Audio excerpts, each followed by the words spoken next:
अल्लाह ने जब पूरी कायनात को पैदा फरमाया, आसमानों को सजाया, सितारों को फैलाया, धरती को बिछाया और समुद्रों को बहाया, तो उन्होंने अपनी सबसे खास मखलूक को पैदा करने का इरादा फरमाया।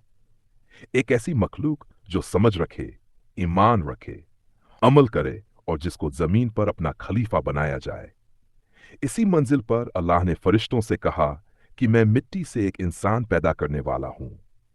फरिश्तों ने आजादी से सवाल किया कि क्या आप ऐसी मखलूक को पैदा करेंगे जो खून बहाएगी और फसाद मचाएगी? लेकिन अल्लाह ने फरमाया कि मैं वह जानता हूं जो तुम नहीं जानते। और फिर अल्लाह ने मिट्टी को इकट्ठा करके एक खूबसूरत आकृति बनाई और उसमें अपनी रूह फूंक दी। इसी तरह हजरत आदम अलैहिस्सलाम का आगमन हुआ, ऐसे जमाने में जब धरती सुनी थी, इंसानी आबादी नहीं थी और बागात पहांदर सब अपने रंग में मौजूद थे, लेकिन इंसान पहली बार पैदा हुआ था। जब आदम अलैहिस्सलाम में जान डाली गई तो उनकी आंखें खुलीं और उन्होंने अपने रब की कुदरत को देखा। अल्लाह ने उन्हें बोलना सिखाया, समझना सिखाया और चीजों के नाम बताना सिखाया। यही वह इल्म था जिसके कारण अल्लाह ने फरिश्तों के सामने आदम को सम्मान दिया और उन्हें आदम के सामने सजदा करने का हुक्म दिया। सभी फरिश्तों ने सजदा किया, मगर इब्लीस ने तकब्बुर किया और इनकार कर दिया। उसने कहा कि मैं आग से बना हूं और यह मिट्टी से बना है, मैं इससे बेहतर हूं। यहीं से उसकी लानत शुरू हुई और वह हमेशा के लिए रहमत से दूर कर दिया गया।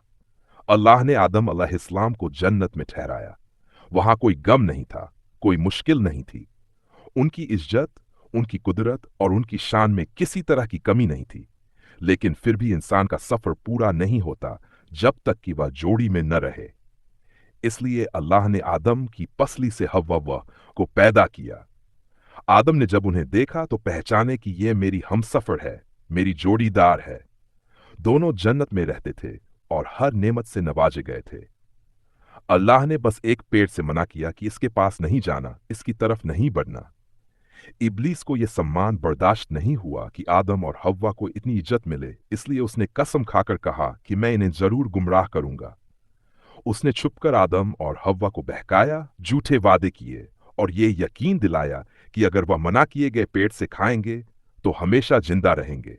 इंसानी फितरत में भूल की जो बात है वह वहीं जाहिर हुई और इंसान पहली बार धोखे में आया। दोनों ने उस पेड़ का फल चख लिया और उसी वक्त जन्नत का लिबास उतर गया। उन्हें शर्म आई और दोनों ने पत्तों से अपना बदन ढक लिया। अल्लाह ने पुकारा कि क्या मैंने तुमको मना नहीं किया था?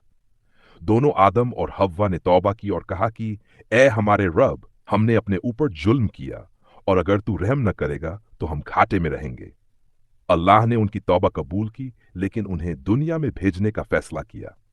यहीं से आदम अलैहिस्सलाम का असल मिशन शुरू हुआ। दुनिया में आने के बाद आदम अलैहिस्सलाम को जिंदगी की मशक्कत का सामना करना पड़ा।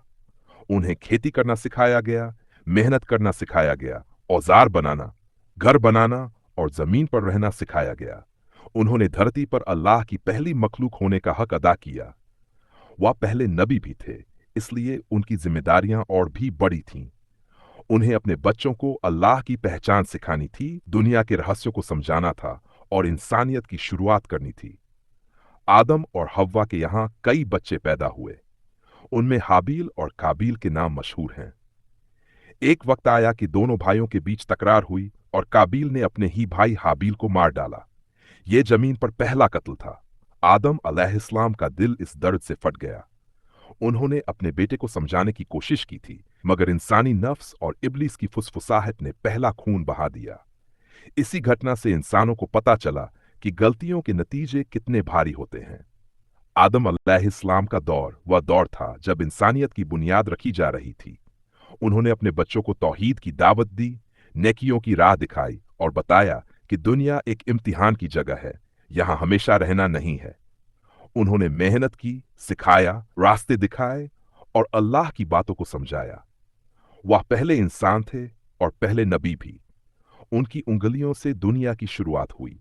उनके जमाने में कोई शहर नहीं था, कोई बाजार नहीं था, कोई बड़ी आबादी नहीं थी। धरती नई थी, पहाड़ों का रंग ताजा था, नदियां अपने रास्ते बना रही थीं। इंसानियत की पहली सांसें इसी दौर में ली गईं। आदम अलैहिस्सलाम ने अपनी पूरी जिंदगी अल्लाह की बंदगी में गुजारी, लोगों को राह दिखाते हुए गुजारी। उनकी उम्र लंबी थी, लगभग 60 साल के करीब, और उन्होंने अपने बेटे शीस अलैहिस्सलाम को अपना वारिस बनाया, जो आगे चलकर नबी हुए।